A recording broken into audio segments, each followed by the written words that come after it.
হাজার বছর ধরে আমি পথ হাঁটিতেছি পৃথিবীর পথে, সিংহল সমুদ্র থেকে আরো দূর অন্ধকারে, মালয় সাগরে অনেক ঘুরেছি আমি। বিম্বিসার অশোকের ধূসর জগতে যেখানে ছিলাম আমি, আরো দূর অন্ধকার বিদর্ভ নগরে আমি ক্লান্ত প্রাণ এক, চারিদিকে জীবনের সমুদ্র সফেন আমারে দুদণ্ড শান্তি দিয়েছিল নাটোরের বনলতা সেন। চুল তার কবেকার অন্ধকার বিদিশার নিশা, মুখ তার শ্রাবস্তির কারুকার্য, অতি দূর সমুদ্রের পর হাল ভেগে যে নাবিকে হারায়েছে দিশা।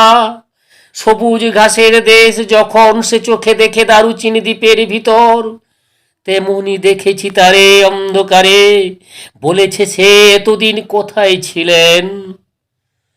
পাখির নীড়ের মতো চোখ তুলে চাওয়া নাটোরের বনলতা সেন।